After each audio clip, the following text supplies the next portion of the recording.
চিকেনের অনেক রেসিপি তো খেয়েছেন, তবে এই রেসিপিটা একবার খেয়ে দেখুন। প্রথমে কয়েকটা বোনলেস চিকেনকে লবণ আর লেবু দিয়ে মাখিয়ে জল ঝরিয়ে নিন। আর তারপর এর সাথে অ্যাড করে দিন কুচিয়ে রাখা পেঁয়াজ, টমেটো, রসুন কুচি, কাঁচা লঙ্কা চেরা, আদা বাটা, স্বাদ মতো লবণ আর স্বাদ মতো লঙ্কার গুঁড়ো, হলুদের গুঁড়ো, জিরে গুঁড়ো, ধনে গুঁড়ো।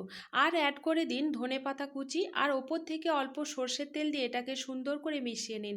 তারপর কড়াইতে কলা পাতা দিয়ে মিশ্রণটাকে ঢেলে ঢাকনা দিয়ে প্রায় 20 মিনিটের মতো লো ফ্লেমে রেখে দিন।